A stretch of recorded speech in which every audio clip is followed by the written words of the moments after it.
United ఫ్రంట్కి ఏమైనా చెప్పిందా? మతతత్వ శక్తులకు వ్యతిరేకంగానే పెట్టిన యునైటెడ్ ఫ్రంట్ కదా. వాళ్ళకి ఏమైనా చెప్పిందా ఇట్లాగని? ఏం చెప్పలేదు కదా. చెప్పకుండా 99 నాటికి దాకా జరిగింది. ఆ గుజ్రాలు వాళ్ళని దించేసింది ఎవరు? కాంగ్రెస్ పార్టీ. ఆ రోజుల్లోనే కాంగ్రెస్తో మంచి కాంటాక్ట్స్ ఉన్నాయి చంద్రబాబుకి. యునైటెడ్ ఫ్రంట్ నడపడం అనేది కాంగ్రెస్ మద్దతుతో కాబట్టి ఎట్ట నడిచింది ప్రభుత్వం? ఈయన కాంగ్రెస్ నుంచి వచ్చినోడు కాబట్టి వాళ్ళకి మంచి యాక్సెస్ ఉంది. అందులో కాంగ్రెస్లో ఎవడి వీక్నెస్ ఏంటి, ఎవరికి డబ్బులు ఇస్తే పని అవుతుంది, ఎవరికి ఏం చేస్తే పని అవుద్ది నీకు బాగా తెలుసు. కాబట్టి యునైటెడ్ ఫ్రంట్ వరకు సాగింది. గుజ్రాలు, దేవగౌడ ఇవన్నీ అయిపోయినాయి కదా. అవన్నీ ఫెయిల్ అయిన తర్వాత దేవగౌడ తర్వాతన గుజ్రాలు కదా ఈ వ్యవహారాలు.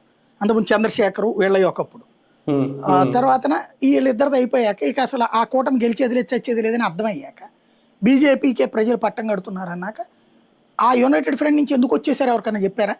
మరి ఏం లేదు కదా. మద్దతు ఇచ్చేసాడు కదా ఆయన బయట నుండి. అప్పుడే కదా వాళ్ళు ఇచ్చిన ఆఫర్ కూడా తీసుకుంది లోక్సభ స్పీకర్గా బాలియాగి. తర్వాత 13 నెలలకే ఒక్క ఓటు మూలంగా పడిపోయాడు జయలలిత ఇంపాక్ట్.